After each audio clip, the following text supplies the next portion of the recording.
देखिए अब आगे है यूक्लिड विभाजन प्रमेयिका। देखिए क्या कहती है यह प्रमेय। यूक्लिड विभाजन प्रमेयिका के अनुसार किन्हीं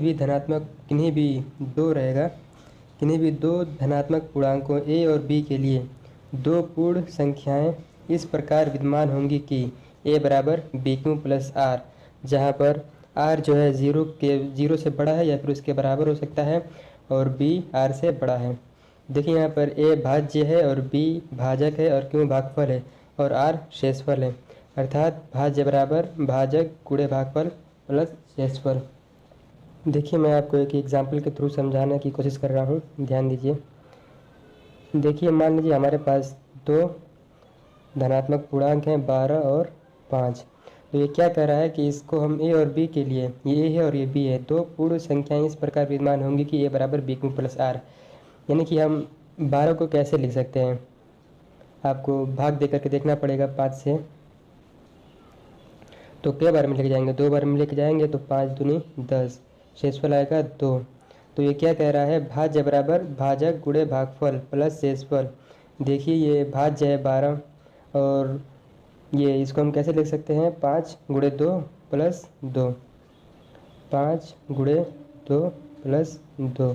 देखिए यहाँ पर ये a हो गया और ये b हो गया और ये q हो गया और ये r हो गया। तो आप लोग अब समझ गए होंगे कि ये यूक्लिड विभाजन प्रमेय क्या कहना चाह रहा है। सिर्फ ये भाग विधि पर आधारित है। देखिए अब आगे है यूक्लिड विभाजन एल्गोरिथम। देखिए क्या कहता है ये प्रमेय। यह यूक्लिड विभाजन प्रमेयिका पर आधारित 2 या 3 धनात्मक पूर्णांकों का HCF यानी कि मौसा ज्ञात करने की एक विधि है, जिसके अनुसार दो धनात्मक पूर्णांकों a और b, जहां पर a b से बड़ा है, का HCF नीचे दिए गए चरणों के अनुसार ज्ञात कर सकते हैं। तो देखिए इसके लिए 3 चरण दिए गए हैं। देखिए क्या क्या चरण है। पहला चरण जो है, a और b के लिए यूक्लिड विभाजन प्रमेयिका का प्रयोग करके q और r इस प्रकार ज्ञात हैं कि a बराबर बी क्यू प्लस आर, जहाँ पर r बड़ा है 0 के या बराबर है और b r से बड़ा है। देखिए चरण 2 क्या कहता है। यदि r बराबर 0 है तो HCF b है।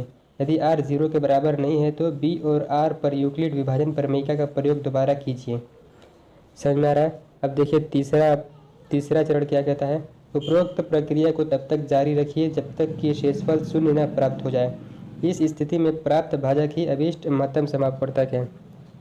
तो दोस्तों अब आप यहाँ पर कहेंगे कि मैंने आपको यूक्लिड विभाजन एल्गोरिथम भी बता दिया, इसके 3 चरण भी बता दिए, तो क्या ये इसको ऐसे ही रट लेना है। देखिए दोस्तों आपको रटना कुछ नहीं है। अगर आपको समझ में नहीं आए तो मैं आपको एक एग्जाम्पल के थ्रू समझाने की कोशिश कर रहा हूँ, ध्यान दीजिए। देखिए हमारे पास दो धनात्मक पूर्णांक दिए गए हैं 455 और 42। इसका हमें HCF ज्ञात करना है यूक्लिड विभाजन एल्गोरिथम के थ्रू। तो देखिए क्या कहता है ये प्रमेय।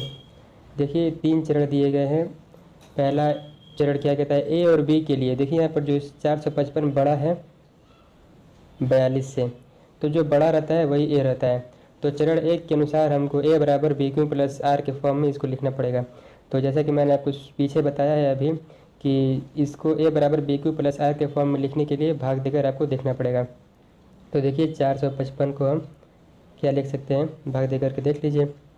455 भाग देना है 42 से, तो ये एक बार में चल जाएगा 42, शेषफल आएगा 3 और ये 5।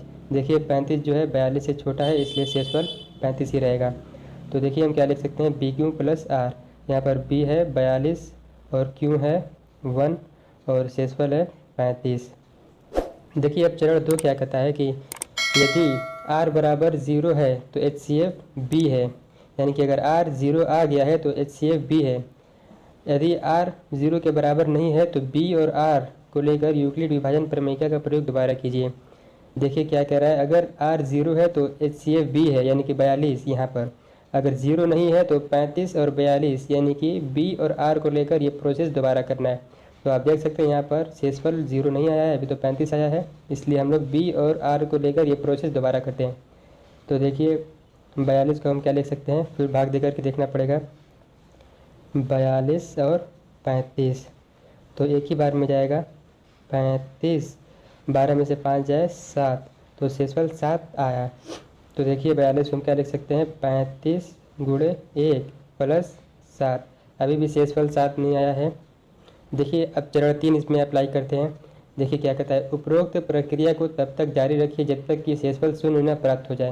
यानी कि जब तक शेषफल शून्य न प्राप्त हो जाए तब तक ये प्रोसेस को हम करते रहें।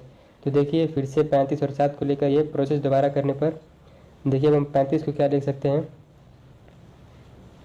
ये आप देख सकते हैं 7 5 बार में 35 पूरी तरह से कैंसिल आउट हो जा रहा है। अब शेषफल जो है 0 आ गया। तो हम 35 को क्या लिख सकते हैं, 7 गुणे 5 प्लस 0। देखिए अब चरण 3 क्या कहता है, उपरोक्त प्रक्रिया को तब तक जारी रखिए जब तक कि शेषफल शून्य न प्राप्त हो जाए। इस स्थिति में प्राप्त भाजक ही अभीष्ट महत्तम समापवर्तक है। देखिए जब 0 आ जाता है तो आपका HCF भाजक ही HCF रहता है, यानी कि अभीष्ट महत्तम समापवर्तक ये भाजक ही रहता है, यानी कि B। तो अतः 455 और 42 का HCF 7 है, ये आपका आंसर हो जाएगा। तो आई होप कि आपको समझ में आ गया होगा यूक्लिड विभाजन एल्गोरिथ्म और यूक्लिड विभाजन प्रमेय का। अगर फिर भी नहीं आया है तो कोई बात नहीं, आगे एक्सरसाइज में आपको बढ़िया समझ में आ जाएगा। चलिए अब एक्सरसाइज की ओर आगे बढ़ते हैं।